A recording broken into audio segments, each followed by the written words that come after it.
All right, guys, we've got our 2024 NFL preview here for the Arizona Cardinals. Over under 7.5 season win total here. Let's jump into it. An interesting team. A lot of people on them. A lot of people think they can be a sleeper type of team. I'm probably going to throw a little bit of cold water on that, just a bit. Jonathan Gannon comes back, along with, Drew Petzing and Nick Rallis. It's a similar coaching staff here. Gannon probably did pretty well his first season there. I know he had the funny clips and everything at the beginning, but he seems to be a good motivator despite everything, and they kind of like him. So it's a good positive there. Drew Petzing will run the offense again. So, continuity at the head coaching spot and the offensive coordinator spot, which is the important part on this team. But let's jump into the roster. Quarterback Kyler Murray, of course, missed a lot of last year, played 8 games only. His backup, Desmond Ridder. Desmond Ridder is a funny guy. He's not good or anything like that, but he'd be so much better if his turnovers weren't seemingly in the end zone every time, because he moves the ball okay, and then they turn the ball over in the end zone. He's a funny guy, but, Kyler Murray, if they're going to make the playoffs or they're going to make a push, be in that conversation, he's going to have to be healthy all season long, and he showed some nice flashes when he came back last year in those final 8 games, so I like Kyler Murray. He's a top 15, 16 quarterback. I forgot where I have him exactly, but in that area. Good player. Running back, James Conner continues to be the bell cow probably here. He's been good for a while now. Just quiet, does his job, gets his touchdowns, gets his good yards. Just a good running back all around. Backups here, DeMarcado, Trey Benson. Not something I love in particular. Trey Benson, I've seen some of that tape, kind of worries me with Trey, but we'll see going forward. Wide receiver room, they add Marvin Harrison Jr. with the 4th pick, obviously the big jump there. Excellent, just an all-around incredible wide receiver talent, so we'll see if he can just step onto an NFL field and have no issues with that. The camp stuff looks good and the preseason stuff looks good, so no reason to think why he wouldn't be able to. Michael Wilson is a good player, got good traits. We'll see if he can become more consistent, but they really like him. I really like him. And then you got a couple more. Greg Dortch, someone I've liked I liked him last year too, but he seems to be catching on. He's been the guy at camp this year. He's a smaller receiver, but he's a really good separator and quick on his route running. Zay Jones is okay. Zach Pascal, okay, and it's kind of nothing after that. So a pretty decent wide receiver core, some interesting pieces, some good separators, and some speed. So, and you got height as well with Michael Wilson and everything. So you got a lot out of this wide receiver core if they all stay healthy. Tight end, Trey McBride.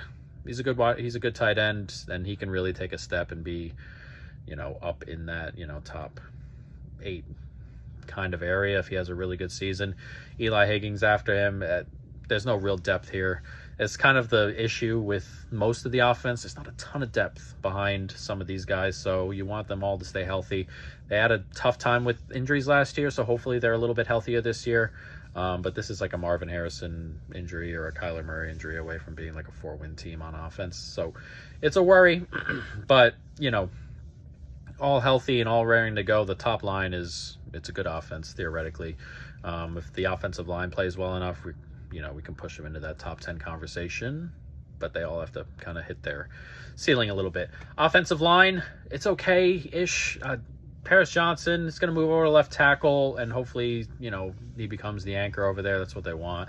And he had a pretty good first season, and hopefully he takes another step in that really good direction. The rest is okay. Evan Brown and Jonah Williams come in, decent, nothing great. Will Hernandez, Froholt, similar, decent, nothing great. This is probably a bottom end offensive line, all things considered. There's no huge gaping holes there, but there's nothing really great outside of Paris Johnson here. So it's an interesting line, but this is also a line you don't want to gain injuries in either. So if they can play okay and Kyler Murray has time and there are holes for James Conner, I don't see why they can't be good enough, but it's still not great. As for the defense, this is where things kind of fall off a cliff, really. Defensive line is really bad. Darius Robinson, as a rookie, comes in and probably starts at the end. Dennis Gradek, he had a good year last year, but it's his first real year of production. It's mostly a special teams guy, really, so we'll see if he can keep that up. He had 42 pressures, I think, last year, which is pretty good. But as you said, that was his first year of real production coming out of like special teams and stuff like that. So we'll see if he can keep that up. Maybe even take a step. We'll see. Zaven Collins, weird kind of player. He's going to be playing kind of on the edge. He's a converted inside linebacker. So interesting, but work in progress. Ojulari is probably their best rusher coming off the outside, but nothing great. There's really nothing great here. Darius Robinson's going to have a really good year. Ojulari's going to have to take another step. Kurdek is going to have to do what he did last year for this team and be like a half-decent defensive line. So it's not in a great spot. And then on the inside, they bring in a couple vets, Justin Jones, Tonga, Bilal Nichols.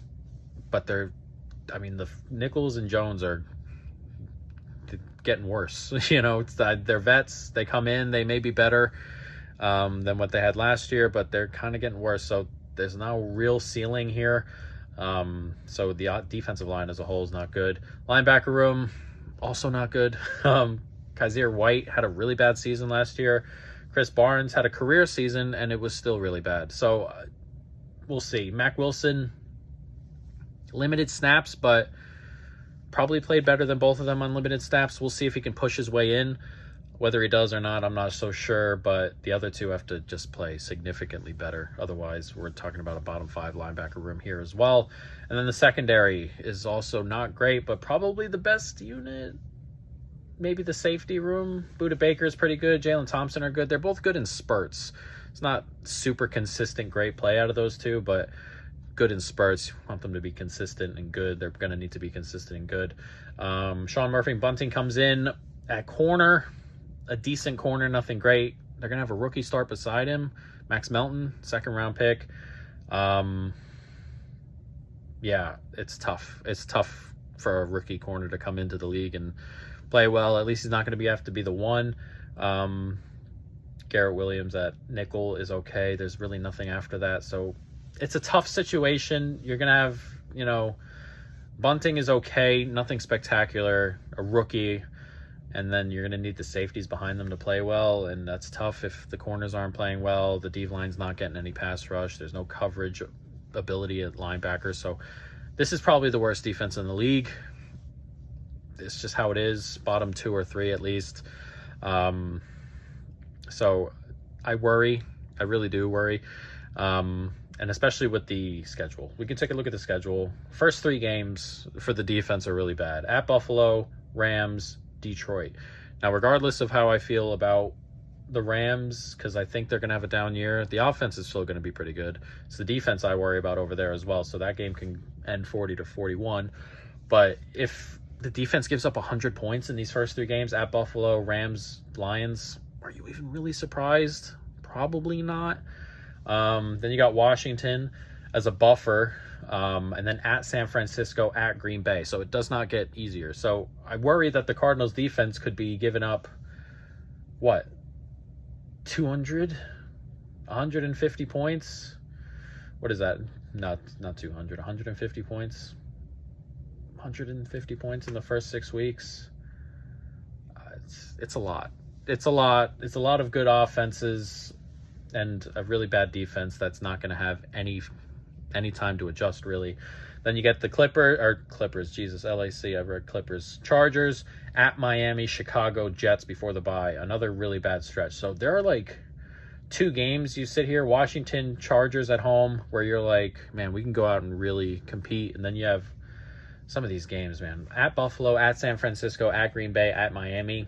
Are they winning any of them? I'm not sure. Can the offense keep up with, the defense giving up points here? I'm not sure. Then you get the Rams and Detroit, who are going to score their own points as well. Then you got Chicago and the Jets at home, which are going to be no pushovers. And then you get your bye. And then after the bye, you got 2 road games at Seattle, at Minnesota, and then Seattle again. It's a really tough schedule. And I didn't play under 7.5. I may still, but right now I'm not. we'll see as we go forward. Then because the back end is kind of nice, New England, so we get Seattle, New England, at Carolina, at the Rams, San Francisco. There's a 3 or 4 game stretch there where they can win those. And they only need to steal a couple more. So I don't love the over-under. I would lean under. I think 7.5 is a little bit high for this team with this defense. And then it's just one injury away on offense from losing everything. That being said, we're going to roll with a couple of bets here, both for Kyler Murray. Kyler Murray over 3,400.5 pass yards at -110. That is a $1 bet. And then 4,000 plus pass yards at +380. That is a 10-cent bet. He threw for 1,800 in his 8 games last year, and he was obviously getting the rust off. He had a game in there, that weird Steelers game that was just weird top to bottom. He only threw for 145 in that game. If he keeps that pace, he'll get there with a game to spare, which is nice if he plays all 17. That being said, also, I think this team is going to be throwing a lot to just keep up with how bad the defense is, and some of these offenses they're playing are really going to score points. So I don't expect too many games. There's like that Chicago game, that Jet game, maybe that Washington game where things are kind of, not really high scoring and stuff like that. But, I mean, these first 3, Buffalo, Rams, Detroit, they can throw on all of them. But I have no doubt that the Cardinals can throw on all 3 of those teams. They're just going to give up a lot of points.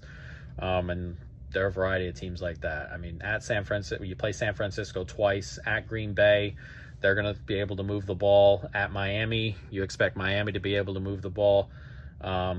Seattle twice, who has wide receivers that could really torch you. So you play the Rams twice. So there's a ton of spots on this schedule where they can give up points, which is important for this. And I expect them to be chasing a lot of games.